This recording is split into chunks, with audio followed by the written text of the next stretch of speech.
Hey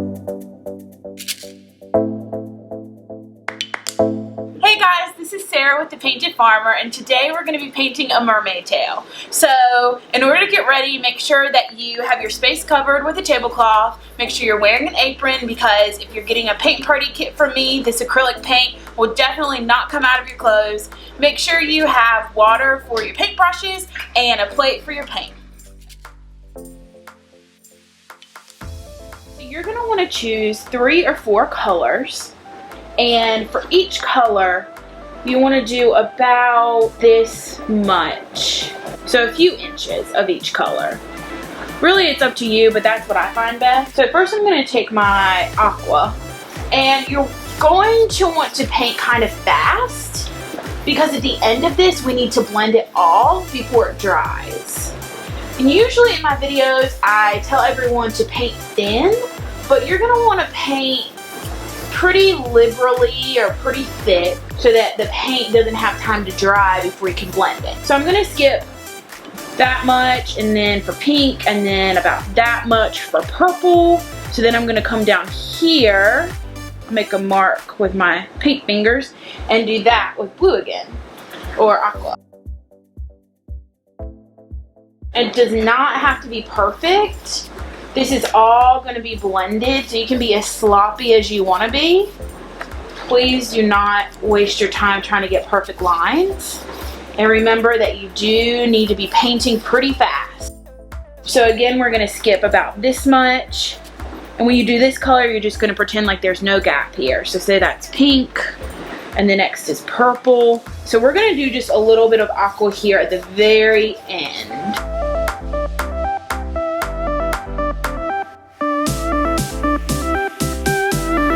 So, we're done with our aqua for now, and I'm just touching it up, giving it a little more paint. We do want it thick. So if you have purchased a paint party kit from me, you probably only have one big brush. So go ahead and quickly rinse that, and make sure you dry it off really well so that you don't drip water on your door hanger. And after you've rinsed your brush, go ahead with your next color. And it's okay if it runs into the previous color. It's okay if this goes into the blue or the aqua a little. Because remember, we're going to blend it all together in the end.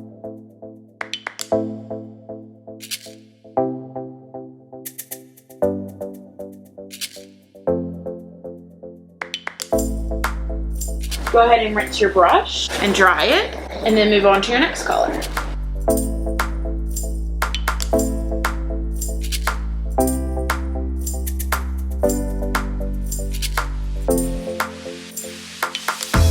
Now you're going to rinse your brush. So just start blending between each color. And since I just blended between the aqua and the pink, I'm going to jump down here and do the same thing so that I don't mix up too many colors.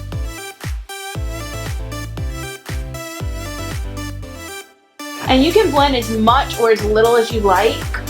I will say don't over blend. You still want to see a definite difference between the two colors.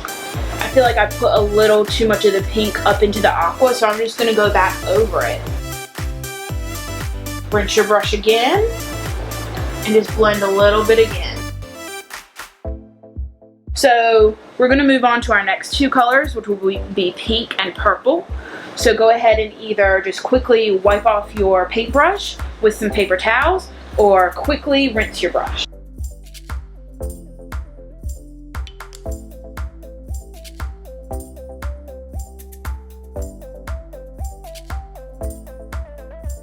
So we're going to go, we did this set of pink and purple, we're going to go to our next set of pink and purple.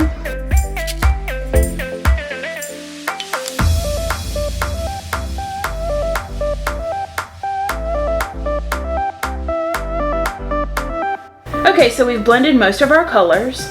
We haven't done the purple and the aqua, so go ahead and either wipe your brush off again with some paper towel or quickly rinse it.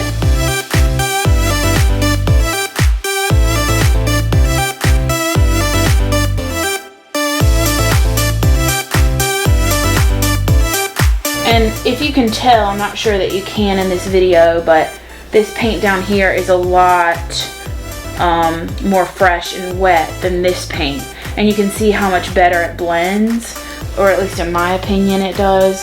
So that's why you're going to want to paint pretty fast so that all of your paint stays fresh and can blend easily. So rinse your brush again, and if you want to make any touch-ups, go ahead and do that. You don't want to mess with it too much because you should really kind of just trust the blending process.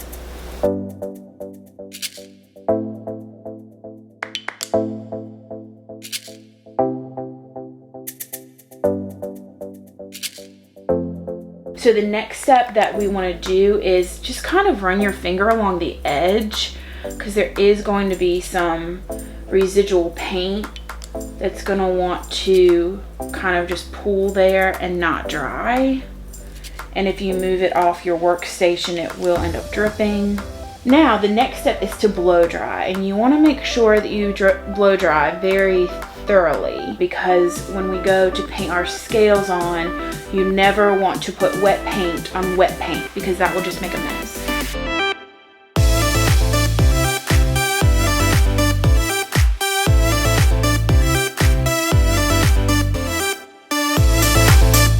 Now that your mermaid tail is completely dry, you're going to want to get a small brush and some white paint. And now we're going to work on the scales. This part might scare some people, but it shouldn't, because it's really not hard. So you're going to start in the corner, and you're just going to draw half circles all the way across.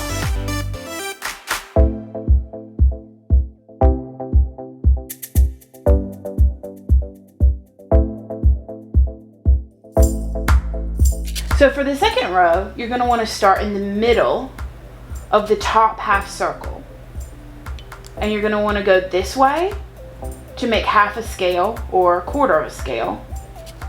And you're going to want to go this way to the half of the top circle. So one swipe this way, one swipe this way to make a whole scale. And remember, you can use this part of your hand to kind of anchor yourself. Just make sure you're completely dry, make sure there's no paint on this part of your hand. You don't want to make a mess. And try to get the size of the next set of scales kind of close to the size of your first set of scales. It's not going to be perfect, and it doesn't need to be. Mine are a bit bigger, that's fine. It's still all going to look okay in the end. The key is to just have confidence and keep going. So as you can see, I looped back up to the middle of each top scale. So I'm going to skip this one, and I'm going to go over to this one and just see where this line takes me when I go to the left. So that's fine. If you want to, you could leave it like that, or you could come to this one and make a little piece, but do just leave that. Then you can just see it kind of is hanging off the side. So go from the middle to the middle. And again, from the middle to the middle. From the middle all the way out. You're going to start with the second scale again, go all the way out, and go to the right to the middle,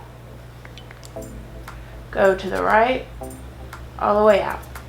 And as you can see, these aren't perfect. If you look closely, they're really not, but it's all going to look pretty uniform by the time you get to the end.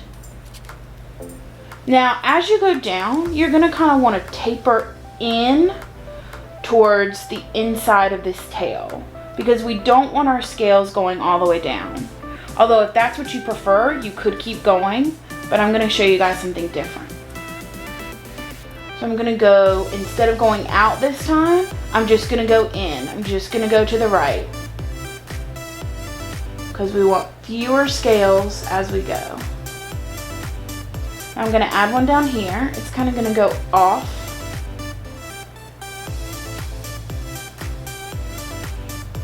And to me, that looks like maybe it needs more. So I'm going to put another scale here and another scale here.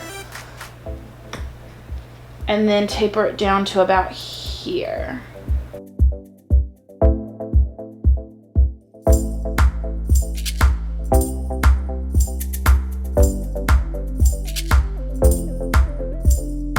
So as you can see, I've gone from 4 scales to 3 to about 2 right here, if you're guesstimating. So that's a good place to end with your scales. And now we're just gonna put a swoosh, a couple swooshes, a few swooshes, however many swooshes you would like. So I did 3.